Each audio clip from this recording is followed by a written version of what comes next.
Aujourd'hui, à Explique-moi le gros, on va parler de Carcassonne de Discovery. C'est un jeu de Leo Colovini. C'est une édition de Rio Grande Games de 2005. 8 ans et plus, 2 à 5 joueurs, 30 à 45 minutes par partie. Donc, le thème général est simple. Vous êtes des habitants de Carcassonne et vous décidez de partir à l'aventure des territoires environnants. Qu'est-ce que le jeu contient? On a la piste de score. On a les partisans, 5 par couleur de 5 couleurs. On a les tuiles que vous allez jouer. On a la fameuse tuile de départ qui est d'une autre couleur. Et on a les aides de jeu. Première chose à faire, chaque joueur va se prendre une couleur. Sur les 5, on va en mettre un sur la piste de score à 0. Donc, pendant la partie, vous allez en avoir seulement que 4 pour jouer. Maintenant, à votre tour, vous pouvez faire 2 actions, mais auparavant, vous devez piger une tuile et jouer votre tuile. Donc, je vais vous rapprocher un peu. Donc, ici, on a la tuile de départ. À mon tour, je pige une tuile et je pose ma tuile. Chose intéressante qu'il faut vraiment savoir, c'est que à Carcassonne Discovery, les tuiles, on a 3 modèles différents, si vous voulez. On a les plaines, les montagnes et on a de l'eau. Donc, si je commence avec cette tuile-ci, une montagne et de la plaine, je dois absolument mettre la plaine collée sur la plaine. Je ne peux pas rien mettre en diagonale et je ne peux pas mettre de la plaine sur de la montagne ou de la plaine sur de l'eau. Il faut absolument que ça fitte. Donc, la plaine sur de la plaine ou montagne à montagne. J'aurais eu de l'eau, mais j'aurais pu mettre cette tuile-ci, comme ça. Une fois que j'ai posé ma tuile, j'ai 2 actions possibles. Mais même 3, si vous voulez. La première, c'est je prends un bonhomme et je peux la jouer sur la tuile que je viens de mettre. Je la joue soit sur l'eau, soit sur la plaine, mais comme ici, j'ai 3 côtés de plaine. Donc, je pourrais jouer soit ici ou soit ici. J'aurais une montagne, je pourrais jouer sur la montagne. Mais je dois impérativement jouer sur la tuile que je viens de mettre. Ensuite, il faut qu'il n'y ait personne sur la section que je vais poser. Ça, je vais revenir, ça ne sera pas trop long, je ne vous l'expliquerai pas tout de suite. Donc, vous pouvez, première chose, mettre un bonhomme sur la tuile que vous venez de mettre. Deuxième chose que vous pouvez faire, vous pouvez retirer un bonhomme de n'importe où sur le jeu dans le but de carrer des points. Car contrairement aux autres Carcassonne, pour faire des points, il faut absolument que vous retiriez un des partisans. Sinon, il ne va pas se retirer tout seul. Je vais vous le réexpliquer, ça ne sera pas trop long. Et la troisième action, c'est de ne rien faire. Donc, vous posez la tuile et vous arrêtez là. Maintenant, je vais vous faire un petit setup rapide et je vais pouvoir vous montrer quels sont les impacts de votre placement. Donc, si je joue une tuile comme celle-ci, laissez-moi une seconde. C'est pas trop long, mais je vais vous faire de quoi qu'il y a de l'allure. Sinon, ça va être plate. J'avais tout préparé, mais comme de fait, c'est une fois que c'est préparé que tout change. Donc, OK. C'est à mon tour. Je ne sais pas si on voit bien. Oui. Good. Je décide de jouer une tuile montagne. Je pige celle-ci et je décide de la jouer. Donc, les seuls endroits possibles présentement qu'on peut la jouer, ce serait ici. On pourrait la jouer également ici. Il n'y a pas d'autre endroit qui serait possible. Je ne pourrais pas jouer ici parce que ici, montagne en haut, puis haut en montagne, ça ne marche pas. Donc, je peux jouer ici. Comme ça. Et si je veux, je pourrais mettre un bonhomme sur ma montagne. Présentement, mon mouvement est légal. Par contre, s'il y aurait eu déjà quelqu'un ici, je n'aurais pas pu mettre un bonhomme là parce que cette chaîne de montagnes-là, donc toutes les montagnes qui se touchent, appartient déjà au bonhomme bleu. Vous comprenez?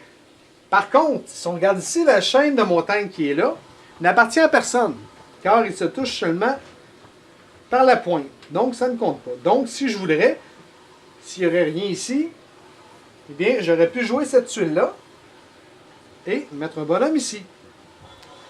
Parce que c'est 2 chaînes de montagnes totalement distinctes. Car, si on regarde sur la tuile, la montagne ne se touche pas. C'est une chaîne de montagne là, puis une là.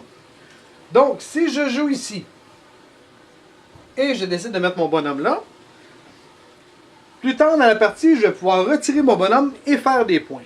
De quelle manière ça fonctionne? Vous avez tous un aide de jeu comme ceci, qui vous explique comment faire vos points. Donc, je vais regarder le setup comme ça. Je vais vous expliquer les autres mouvements et ensuite, je vais vraiment pouvoir vous expliquer comment faire vos points. Donc, mettons que c'est au joueur rouge de jouer. Il pourrait jouer une plaine ici et mettre un bonhomme ici. Comme vous voyez, il n'y a aucune autre personne qui est dans la plaine. Maintenant, si c'est au joueur vert, vert pourrait jouer ici et mettre son bonhomme puisqu'ils ne se tiennent pas. Par contre, ils ne se touchent pas. Par contre, durant la partie... Oh! Tiens, c'est un peu mieux. Durant la partie, si on met une tuile comme ça ici, les deux se touchent. Mais puisque ça n'a pas été... Ils ne se touchaient pas au départ, ce n'est pas grave. Et ça aurait été la même chose si ça aurait été un autre bonhomme rouge et on aurait mis cette tuile-là. C'est pas plus grave que ça. Par contre, lorsqu'on va retirer un bonhomme, on va faire des points. Quand on va retirer l'autre, on va faire un autre part de points. C'est bien. Donc, admettons qu'on reste comme ça. Je vais juste mettre un bonhomme dans l'eau. Donc, admettons que plus tard dans la partie, je joue cette chaîne de montagne-là comme ça. Et que jaune met un bonhomme ici. Si plus tard dans la partie, il réussit à mettre ça comme ça, toute l'eau se tient. Maintenant, comme je vous disais, vous pouvez mettre des bonhommes sur 3 espaces. Soit les plaines, comme ici, soit sur les montagnes, ou soit sur l'eau, comme jaune vient de le faire.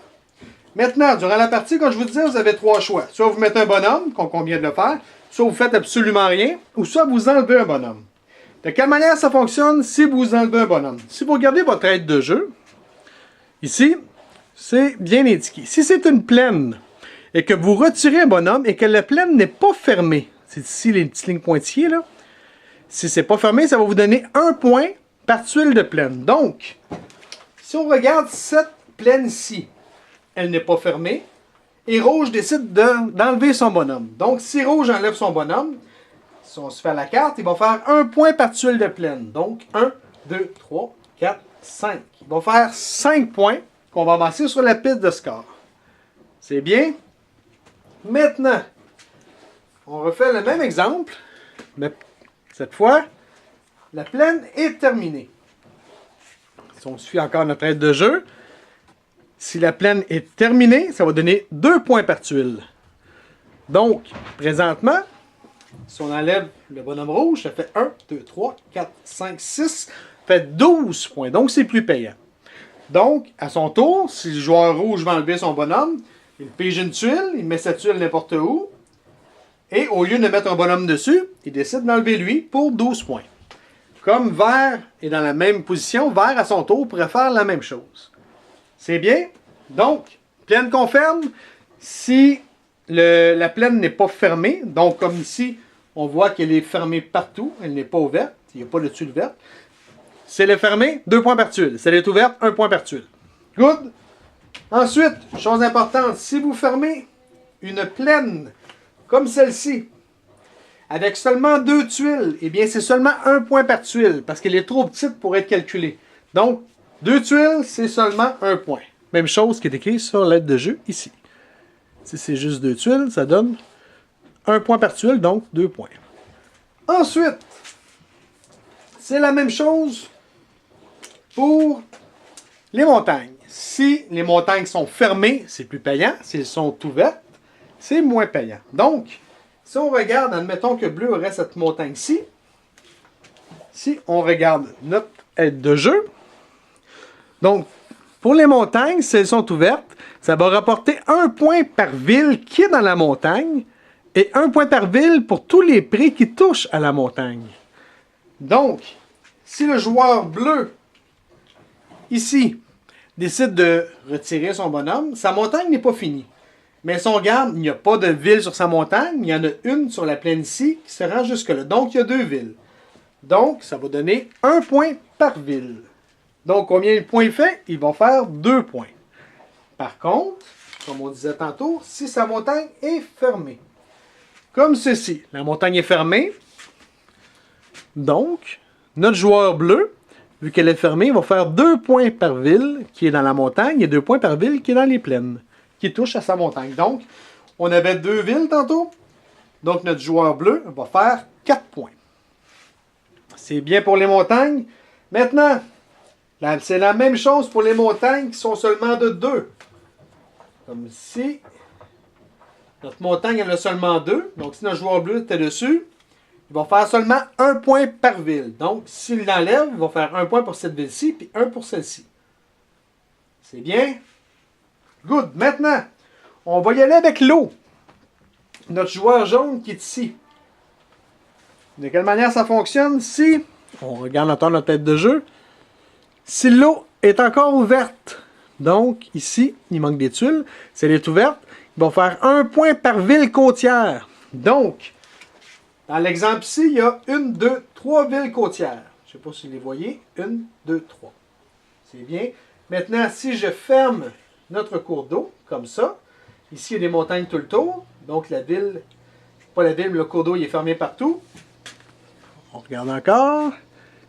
Si le cours d'eau est fermé, notre joueur va faire 1 point par ville côtière et 1 point par tuile d'eau. Donc, ici, notre joueur jaune ferait 1, 2, 3. Il y a 3 villes, donc 3 points.